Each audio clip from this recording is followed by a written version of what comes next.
What if, in an alternate timeline, Bismarck was not fired by Wilhelm II, and more importantly, Wilhelm II was more receptive to the ideas of Bismarck about international geopolitics? What would this change? Bismarck was relatively happy with the state of affairs after 1870. He had united Germany, and Germany was now on a course to eclipse both France and Britain, even without the colonial empires both of these other nations had. Germany was a strong and internally united nation. Bismarck, at this point, saw peace and cooperation in Europe as the key to going forward, as further expansionism would only weaken the German nation. In contrast, Wilhelm II was a fan of Weltpolitik. He wanted to increase the German navy, compete with the other Europeans for colonies, defeat Russia before they could rise, and prove German superiority over the rest of Europe. So, what if in an alternate timeline this had all changed? But first some history. What was Bismarck's vision of the world? Bismarck sought a smaller German solution, excluding the Austrian Germans. This was a deliberate choice, as Bismarck expected that if Prussia entered into a bigger Germany, together with Austria, there would be an internal balance of power. The Catholic South and the Protestant North would compete, and internal division would rock the empire, as Vienna would demand an equal role to Berlin.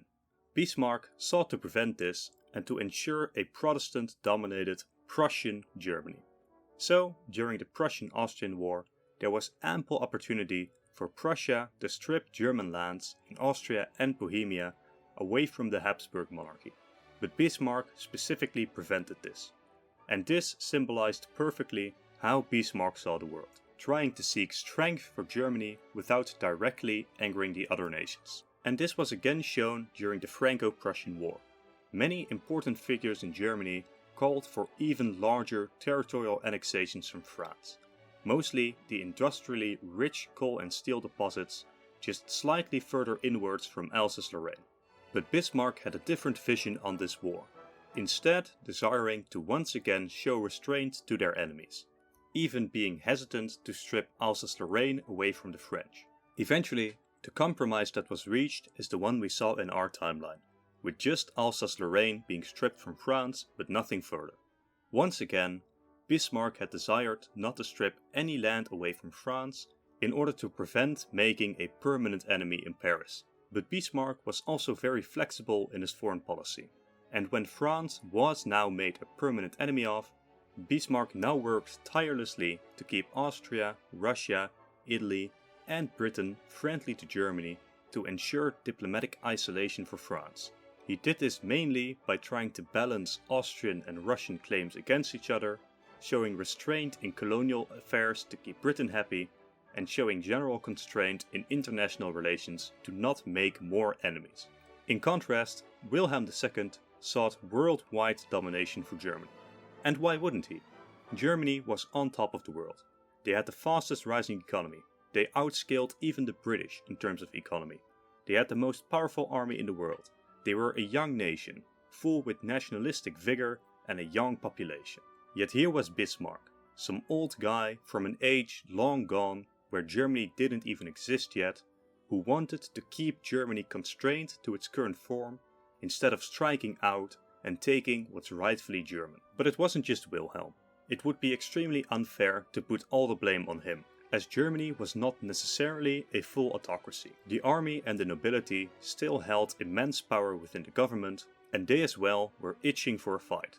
By 1890, Bismarck had lost all internal support and was not so kindly requested to vacate the office of Chancellor. This was partly due to Wilhelm II wanting to strengthen his own position internally, instead of having to compete with the influence of Bismarck, but it was also in large part because Bismarck was from a different age in German history, and the new forces in Germany saw him as weak and holding Germany back. So our own William set out on a Weltpolitik. The League of the Emperors between Germany, Austria and Russia was abandoned in favor of Austro-Hungarian domination over the Balkans. Germany challenged especially France over colonies, as the German High Command felt that they hadn't received their fair share of the world's colonies. Wilhelm also pushed for a German sphere of influence in the Shandong Peninsula in China, ensuring a partition of China into spheres of European influence.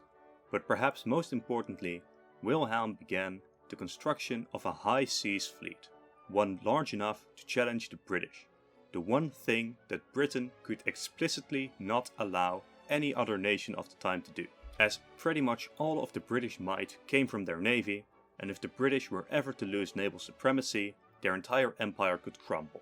So these actions brought France, Russia and Britain much closer together against the new German power. But Wilhelm also blundered with some other smaller nations, like failing to resolve the Italo-Austrian tensions, leading to Italy drifting further and further away from the Central Powers, which was only made worse when Germany condemned the Italian invasion of Libya, while France and Britain explicitly supported Italy in this invasion. So let's quickly summarize what Wilhelm did in terms of German foreign policy. Between 1890 and 1914, Germany had given up Russia in exchange for Austria, which was a very bad trade. They stopped British isolationism in favor of Britain joining the Entente, ensuring the Entente would dominate the seas. Germany pushed Italy further and further away from the Central Powers in favor of closer ties with the Ottomans, which was another very bad trade. And what did the Germans have to show for it? They now have a loyal Austria-Hungary that wouldn't make a move unless Germany allowed it, but realistically, Austria-Hungary can't compete on the world scene. Germany also now has a pretty good fleet, but even this increased fleet cannot compete with the British, and since the British were now explicitly Germany's enemy, this fleet was essentially useless. And Germany managed to get a tiny piece of land in Cameroon by bullying the French in Morocco. When we put all these things on a list, I think it's safe to say, with the power of hindsight, that the Weltpolitik was not the way to go for Germany, or at least not in this manner. So what do we change for this timeline? Bismarck's ideas about how Germany should conduct foreign policy becomes the leading strategy adopted by the German High Command. Between 1870 and 1890, Bismarck ensures that the elites of Germany, and especially the royal family, are aware of the benefits of diplomacy over military might. There would still be many elements that, for good reason, think that this is bullshit and Germany should strike out while it can, now that it is the most powerful nation on earth, but for the most part, Bismarckian ideals lead the way in foreign policy, even when Bismarck inevitably has to depart office anyways. So let's take another look at the ideal diplomatic situation that Germany would steer towards internationally. France is a lost cause at this point. With Alsace-Lorraine being taken, France will continually brim with revanchism and will seek to take it back at some point. Continuing the French diplomatic isolation experienced under Bismarck would be one of the most important things for Germany to do, to make sure that France cannot start a two-front war. Then apart from France, Britain may just be the most important element in this balance of power. Germany would have to work hard to not be a huge threat to British international power. This does not necessarily mean not building a navy at all, but Germany would have to keep dialogue with Britain over the acceptable size of the German navy instead of just starting a huge naval buildup. It is also quite important that Germany doesn't continually declare to the entire world how much they want to take their rightful place in the world by stripping colonies away from other nations. This would not necessarily secure a British-German alliance, but this would at least be enough to not push Britain in an explicitly anti-German coalition. Britain would obviously still have many economic reasons to dislike the rise of Germany, and would still not desire a German-dominated Europe, but they aren't forced into a costly naval arms race just to contain the Germans. And then we have three final powers which Germany would have to juggle: Italy, Austria-Hungary, and Russia. As mentioned before, in our own timeline, Germany essentially chose Austria-Hungary over the other two. This was a huge mistake by them, and it essentially shackled Germany to the weakest of these powers. If a side is to be chosen, then ideally a deal is struck with Russia, as Russia is the only real threat in terms of a two-front war out of these three powers. Keeping Russia away from France would be the most important facet of the German foreign policy. But at the same time, Germany would have to make sure that Russia doesn't just take over all of the Balkans. The German-Russian alliance would be similar to the British-Russian alliance in our own timeline, where the British, behind the scenes, tried to contain the Russians. So let's take a look at how this scenario might develop from 1890 forwards, where the Germans go in with this alternate foreign policy strategy of seeking peace and isolating France. Does this mean that Germany doesn't assert itself on the world stage at all? No, but it tries to do so in a way that keeps it close to both Russia and Britain at the very least. As mentioned before, Germany would immediately have to rethink their position towards the Balkans. Simply trying to get Austria-Hungary to be the dominant power and supporting the weakening Ottoman Empire was a very bad idea. At the risk of losing some sway with Austria-Hungary, the easiest way of supporting the Russians without directly ensuring Russian domination over the Balkans would be to support Bulgaria and Greece, together with the Russians. Austria-Hungary would obviously object, but to be honest, Austria-Hungary was increasingly irrelevant and should, for its own sake, mostly focus on their own empire. If Germany and Russia together openly support the nationalistic claims of the Balkan states, Austria would have little to say. Adding to this, Britain secretly supported Bulgaria taking all the way up to the Bosphorus in order to prevent the Bosphorus from falling into the hands of the Russians. And the British also supported Greece to prevent full Slavic domination over the Balkans. Britain, Russia and Germany together would have absolutely no trouble dictating the future borders of the Balkans. This may result in a more comprehensive peace deal that prevents a second Balkan war between Bulgaria and the other Balkan nations. But now I hear you ask, how would this help Germany? Well, firstly, because the Balkan states punched way above their weight, and they were a lot stronger than the Ottomans to have as friendly nations. Bulgaria and Greece also both had German kings, and would therefore be receptive to German influence. But most importantly, by allowing expansion of the Balkan states, Russia doesn't take these lands directly. Austria would not be happy about this new arrangement, but Austria doesn't really have any way of retaliating. So, would this be enough to secure continuous Russian cooperation with Germany? No. Another major part would be ensuring loans and military cooperation between the two nations.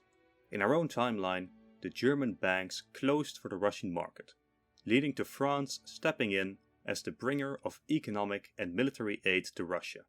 With Russia's backwater status, their friendship could essentially be bought.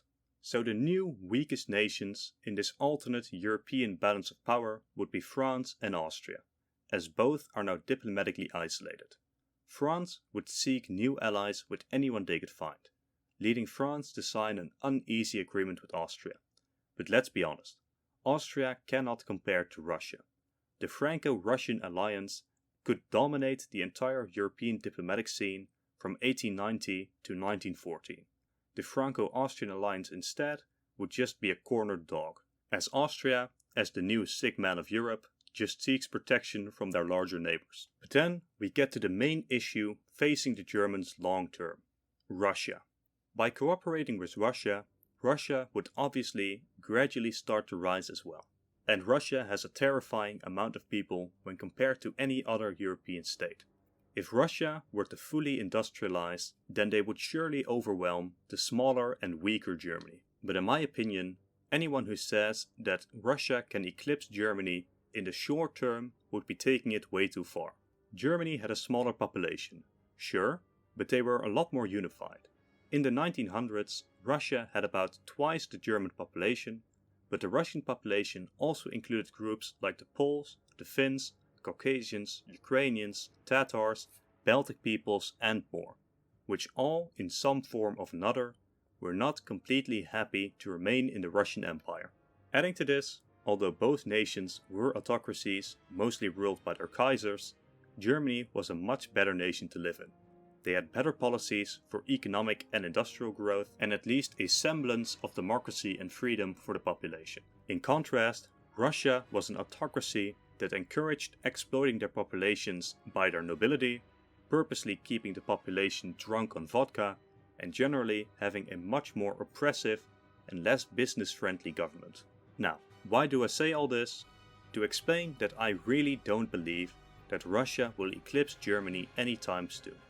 There would still be a lot of fear-mongering in Germany that Russia would eventually eclipse Germany, but these worries are kept low as the benefit of the Russian-German alliance is clear in steering Europe to where Germany needs it to be. So let's say we now have an alternate 1914, where the European borders and diplomacy look something like this. We see German influence competing with Russia and Britain in the Balkans, with the royal families in most of these nations being German. With France and Austria united in a single alliance, Italy would surely align themselves with Germany, as all of the Italian claims rest firmly on either Austria or France. Britain would look to the continent with mixed feelings. They wouldn't want either Germany or Russia to dominate the continent, but supporting France and Austria just seemed like a suicide move. Russia was simply seeking strength themselves, and keeping their alliance with Germany would be the best way to ensure their continual domination over southern Europe. The Ottomans at this point are a wild card, but with the diplomatic situation being as it is, the Ottomans would most likely align with Britain and Germany, as the Ottomans would focus on their own internal strength. So, where do we go from here? Well, somewhere during these decades, Austria-Hungary would become the next Ottomans. Germany would want to prevent the downfall of Austria for as long as possible, but the Austro-Hungarian system was pretty ineffective, leading to calls for autonomy inside the Austrian Empire. Now, just these internal pressures Austria-Hungary could potentially deal with, but there aren't just internal pressures. Russia wouldn't be opposed to taking a bite from the Austrian lands. Romania and Serbia had clear war goals against the Austrians, and Italy too would desire to take lands from Austria. As much as Germany would try, eventually there would be no holding back the storm.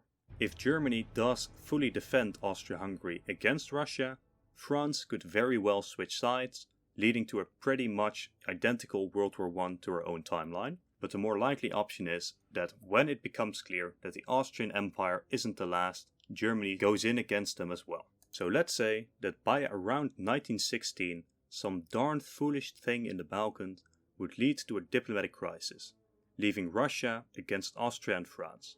Italy, Serbia, and Romania would be quick to align themselves with Russia. Germany would try to keep the peace, but realistically, there is nothing he could do to protect Austria from Russia. Austria could now either appease the Russian demands or fight. If they fight, they die, and if they appease, they will be slowly and steadily partitioned among their neighbors. If Germany supports Austria, they would push Russia away definitely, and France finally finds their eastern partner they have been wanting for so long. So, basically, I don't foresee Austria-Hungary surviving this decade. When it becomes clear that Austria is not the last, Bismarck's ideals would finally be on their way out. With the decline and the picking on the corpse of Austria, Germany would spring into action and try to integrate the German-speaking provinces of Austria. And at this point, the map would look something like this. At this point, I will not go much further. Germany and Russia seem to now have reached the natural limit of their alliance, assuming both sides still want to expand their influence. With the cat now out of the bag for the Germans, the ideas of Lebensraum and the fear of Russia would re-emerge. The constant fear being that within a couple of years, Russia could eclipse Germany and become the dominant power in Europe, much like China and America today. Italy might still want some territories from France and from this scenario's Yugoslavia, and so they would probably remain loosely Germany aligned. France and Russia would eventually still become allies against the greater German Empire. The Balkans at this point are a wild card as to who joins what side. Essentially, at around 1920, we have a Cold War between France and Russia against Germany. Britain would be the most important wild card in this situation. They would fear both Russia and Germany equally as potential future hegemons in Europe, putting Britain in a difficult spot. British support for either side would probably guarantee a victory for that side, but Britain wouldn't necessarily want to have either Germany or Russia completely defeat the other. How this diplomatic situation resolves itself, I will leave up to you. but I will give you two potential scenarios as a conclusion. The first is a scenario where Britain either remains neutral or joins too late. This would likely result in a world war much like our own timeline, with an attempted capitulation of France failing pretty quickly and then a stalemate in the West until Russia surrenders. Eventually, France wouldn't be able to keep up with Germany on their own and surrender. The war would still be horrible, but would result in a more direct German hegemony over the entire continent, instead of the loose balance of power that we saw after the Treaty of Versailles in our own timeline. This German Empire would likely be quite stable, as America would be too isolationist to care, and Britain simply doesn't have the core territory like Germany has, and can't fully compete due to the sheer amount of resources Britain is spending just to keep their colonial empire intact. Germany would be a quite stable European hegemon for the foreseeable future. The second possibility is one where Germany fails to keep up with both Russia and France. The military reforms that Russia experiences through 1890 and 1920 are enough to make Russia not useless on the military front. While Germany still has the most powerful army on their own, they simply cannot push decisively enough on either front. Eventually, Russia manages to push back the Germans. France would seek to punish Germany harshly. Predicting any form of peace deal at this point would be worthless, but with France and Russia driving the peace deal, there would be no Poland, but German power would be completely broken. France would obviously want Alsace-Lorraine and some concessions in the Rhineland, as the Rhineland is vital for the Germans' war industry. Russia would also take some lands to their west. This would not necessarily be a complete death blow for Germany, but how the scenario goes from here, I cannot predict. So, that's the scenario. Thank you all for watching. If you liked the video, do leave a like and a comment, as it really helps against the algorithm, and subscribe for more. Goodbye.